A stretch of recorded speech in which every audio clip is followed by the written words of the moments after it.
Imagine the world around you for a second. Our cities, our technology, our countries, everything.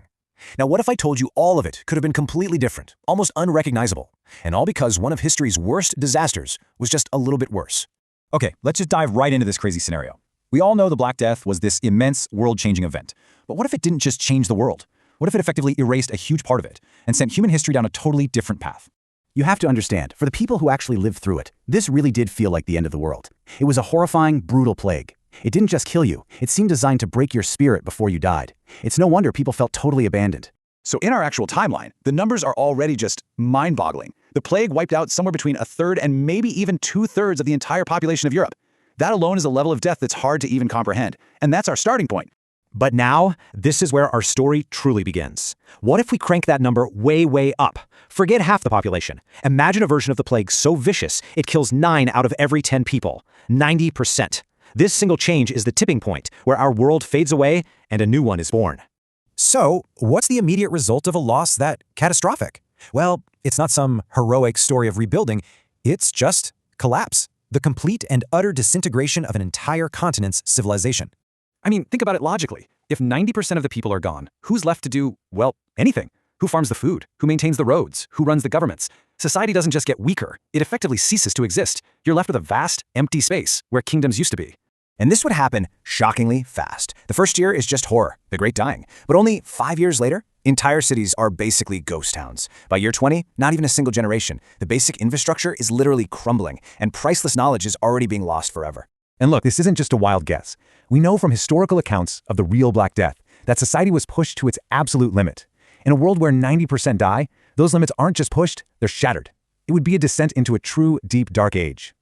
But you know what they say, nature abhors a vacuum, and so does geopolitics. A power vacuum on the scale of an entire continent won't stay empty for long. Someone, somewhere is going to step in to fill that void. And this idea isn't just science fiction, it's a pretty plausible scenario. Think about it. With Europe essentially hollowed out, the powerful organized civilizations on its borders, like the massive Ottoman Empire, would be in the perfect position to just expand into these empty lands. Now, this probably wouldn't be a swift military conquest. It'd be more of a slow, steady resettlement. You'd see pioneers moving out from the Middle East to North Africa, first into the Balkans, then following the old Roman roads deeper into Italy, France, and Germany. They'd build new cities on the ruins of the old. A new Islamic Europe would begin to take shape. The fall of old Europe sends massive ripple effects across the entire planet. But nowhere would the consequences be more dramatic, more world-altering than on the other side of the Atlantic Ocean. And here's the crucial point. Without countries like Spain, Portugal, or England, there's no Columbus. There's no race for the new world. The drive, the resources, the political will to fund these incredibly risky voyages, it's all gone. The Americas are simply left alone. And the difference this makes is just staggering. In our timeline, the arrival of Europeans was an apocalypse for the indigenous population. Up to 99% died from disease and violence. In this alternate world, that great dying never occurs. Instead of being destroyed, the nations of the Americas get to thrive. So what would this alternate America look like? Well, it would be a vibrant, complex place, full of different nations, just like Europe and Asia. You'd see powerful empires rising and falling. Maybe coastal cities would grow rich from trade routes across the Pacific to Asia. We wouldn't talk about Native Americans as one group, but about the Iroquois Confederacy, the Mississippian Nation, and hundreds of others. Now we get to what is maybe the most profound change of all, the one that ensures our modern, technological world can never exist. We're talking about the engine of modernity itself, the Industrial Revolution, which, in this timeline, never even gets started. So why not? What were the special ingredients in our history that kicked off the scientific and industrial revolutions?